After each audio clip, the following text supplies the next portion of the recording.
Oggi sono con un mio amico di lunghissimo corso, Caro. che ho conosciuto ieri al bar, tra l'altro.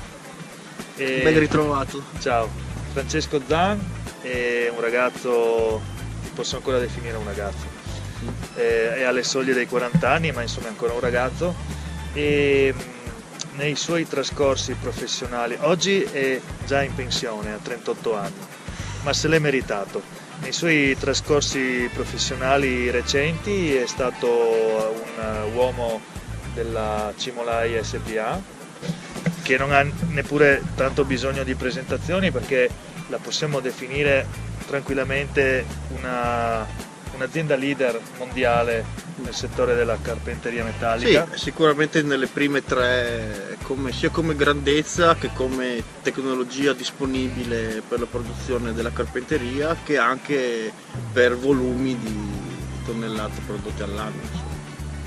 Ecco, quindi una autentica eccellenza del nostro Friuli Venezia Giulia, perché qua oggi tutto è un'eccellenza, anche un tombino è un'eccellenza, però nel caso di Cimolai siamo tranquilli, non abbiamo paura di essere smentiti. Sì, io per Cimolai ho svolto diversi lavori in varie parti del mondo. Diciamo la più importante probabilmente, sia per dimensioni che anche per impatto sulla sicurezza mondiale, se vogliamo dire così, è il nuovo sarcofago che hanno posto in essere, finito l'anno scorso, sulla centrale di Chernobyl. Una struttura importantissima, perché utile sia dal punto di vista, diciamo, della sicurezza, perché è un sarcofago che di fatto impedirà alle radiazioni o a eventuali radiazioni che sono previste nel futuro a causa del fatto che il sarcofago esistente si sta rompendo, di emanarsi quello all'esterno. Fatto nell'86 dopo il disastro. Quello fatto nell'86, sì, che grosso modo non era altro che una grossa gettata di cemento per coprire il buco dell'esplosione, insomma non sono andati molto oltre. Ma soprattutto perché l'intenzione della comunità europea in primis, e poi dello Stato dell'Ucraina in quanto più direttamente coinvolto, è quello di stappare il vecchio reattore, in sostanza per verificare cosa c'è dentro. Adesso stanno finendo la sistemazione e l'attivazione di tutti gli impianti tecnologici che andranno posizionati all'interno, che sono in sostanza depuratori di aria, carri ponte, eccetera eccetera. Una volta finita quella fase lì, che penso sia a breve, insomma forse alla fine di quest'anno, inizieranno a portare dentro tutti quei macchinari automezzati necessari per fare il check-up al reattore. Per fargli il tagliando. Per il tagliando al reattore. Nessuno sa dove sta andando quel reattore lì. Potrebbe scendere e quindi avere un grossissimo impatto di inquinamento. Perché? Perché come tutte le centrali nucleari del mondo, tu mi insegni, sono costruite vicino all'acqua, no? E anche Chernobyl non fa differenza ed è costruita sopra una falda, vicino a un lago. A un lago. Il problema è che se questo nucleo continua a scendere, potrebbe, giustamente come dici tu, andare ad intaccare la falda. Andare ad intaccare la falda vuol dire riversare acque inquinate nel lago, che vuol dire che finirà sul Mar Nero, che finirà direttamente a casa nostra in qualche mesetto, insomma. Uno scenario abbastanza inquietante. Ma è tanto inquietante quanto probabile in realtà, perché di fatto sicuramente il nucleo non sta andando verso l'alto, perché insomma non lievita, e quindi scende, dipende dalla resistenza che trova. Fai conto che la durata, diciamo, di vita di un reattore fuso, cioè del nucleo di uranio fuso, sono qualche milione di anni, per cui insomma sì, non è una roba che domani mattina, se piove, diciamo, passa la paura. Il nostro amico comune Daniele, sì? Mi racconta che però tu di notte sei fluorescente. Sì. Forse per le radiazioni. Ma sono anche in grado di ricaricarti il cellulare solo tenendolo in mano, se vuoi. Questo però è un vantaggio. Il sarcofago che avete montato voi, no? Sì. Al quale ha contribuito la Cimolai, dedicandosi a tutta la parte della carpenteria metallica, giusto? Ecco. E quanto è garantito? Cioè quanto deve durare? Diciamo, gli ingegneri dicono almeno un centinaio d'anni, in condizioni di stress anche accentuate, quindi potrebbe resistere a un terremoto di magnitudo 8 oppure 8.5, venti fino a 170 km all'ora, nevi infinite, eccetera, eccetera. Quindi garantito 100 anni, vuol dire che per 100 anni siamo tranquilli? No, vuol dire che per 100 anni il sarcofago rimarrà al suo posto, ma quello che c'è dentro nessuno te lo garantisce. Non la faccia tanto lunga. Perché ingegnere? Non sei ingegnere? No. Cosa diavolo sei? Sono geometra.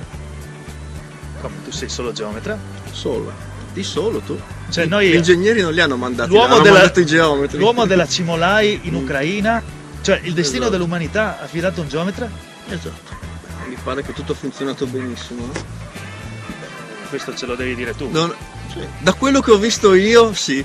Il discorso delle radiazioni che dici tu è un discorso vero, nel senso che le radiazioni decadono col quadrato della distanza, per cui più tu sei vicino al reattore, più è alta la tua esposizione. Ma ti faccio un esempio: se tu stai a 50 metri dal reattore assorbi una radiazione di 100, ok? Se stai a 200 metri 1, se stai a 500 metri 0,0001, se stai a 2 km 0,000001, per cui già a una distanza di sicurezza di 400-500 metri l'impatto diretto delle radiazioni è quasi nullo. La cosa fantastica è che noi, vivendo in Friuli Venezia Giulia, regione soggetta al radon, sai, il gas, ecco, abbiamo un livello di radiazione ambientale, cioè una radiazione che non dipende ma che sta nel luogo, che è 2-3 volte più alta rispetto a quello dell'Ucraina. Per cui di fatto escluso il sito di Chernobyl, però. Scusa se non ti siedi sopra il dottore, però già se stai a 1 chilometro, le radiazioni che tu percepisci solo vivendo e respirando sono minori là che qua. Quindi mi stai dicendo che una passeggiata di salute, potremmo andare in vacanza, in villeggiatura a Chernobyl, farci una settimana lì e sarebbe un toccasana per la nostra salute. Per esempio, prendendo l'aereo, ti dico, toccasana di salute, parliamone. L'unica cosa che non mangerei sono i funghi del bosco, quello magari forse lo eviterei. Però il solo fatto di stare là non è un problema. Mostriciattoli, creature mutanti. Questo è un altro interessantissimo luogo comune. Non ho trovato i mostri, quelli brutti però mostri di bellezza, credimi che più di qualcuno. E qui si aprirebbe un altro capitolo infinito, esatto, che però devi mettere vietato ai minori. Sì, ma ci allontana troppo dall'argomento di oggi. Noi avevamo due tipi di protezioni, due dosimetri in sostanza. Un dosimetro registrava la quantità di radiazioni che noi ricevevamo nell'arco di un mese, per cui era sempre acceso e sempre con noi. E questi dati qua poi venivano scaricati, analizzati. Se risultavi aver ricevuto un quantitativo di radiazioni troppo superiore, venivi, tra virgolette, mandato in vacanza. Okay. L'altra protezione invece era un dosimetro a rilevaggio istantaneo, cioè se tu ricevevi un picco di radiazione che poteva avvenire per un qualsiasi motivo, anche solo perché il vento era cambiato, suonava. Nel momento in cui suonava ti avvisava, che eri o nel posto sbagliato o nel momento sbagliato o entrambe le cose, insomma. Spiegami una cosa, eravate lì con delle tute o un equipaggiamento particolare o eravate con le tute da imbianchino come si vede nei filmati d'epoca dei poveri operai dell'Unione Sovietica? No, dipende in che zona lavoravi, nella zona di sicurezza, cioè quella dove c'era la costruzione dell'arco, avevi una semplice tuta da lavoratore, insomma. Differenti invece erano quelli che andavano per esempio a predisporre i binari, quelli sotto proprio il reattore. Quelli invece avevano delle tute speciali, avevano dei turni che non potevano superare i 6 minuti, dopo i 6 minuti dovevano uscire o andare a coprirsi dietro il classico scudo di piombo per poi rientrare, per cui era un susseguirsi di squadre che entravano, uscivano, ma nel cantiere adibito al montaggio era una cosa normale, cioè entravi, stavi le tue 8 ore e poi tornavi. Questo almeno è quello che ti hanno detto, poi ma sai che gli ignoranti sono sempre felici, vedi che quel sorriso. Va bene, ma senti, adesso che progetti hai per l'avvenire? Vuoi occuparti anche di Fukushima magari? Ah, vediamo, non lo escludo. Addirittura, Se non dov- hai avuto abbastanza. Se dovessero chiararmi valuterei il progetto. Però diciamo che adesso ho altre cose da fare. Adesso vivo in Russia, sai che non vivo più in Italia ormai da diversi anni, per motivi che tutti quanti immaginano. Sto creandomi una vita in Russia, finché non mi stufo rimarrò là. Poi chi lo sa. Bene, allora io come al solito ho questo magone ogni volta che devo chiudere un'intervista. Come la chiudiamo? Ti verremo a trovare in Russia? Volentieri, vi aspetto. Bene. Portatevi il cappotto perché fa freddo. Beh, ma di sicuro non vengo adesso, ne riparliamo. Ah, ecco, bene. Quindi il prossimo video con Francesco Zan sarà dalla Siberia. Bella scelta. Paka paka. До свидания.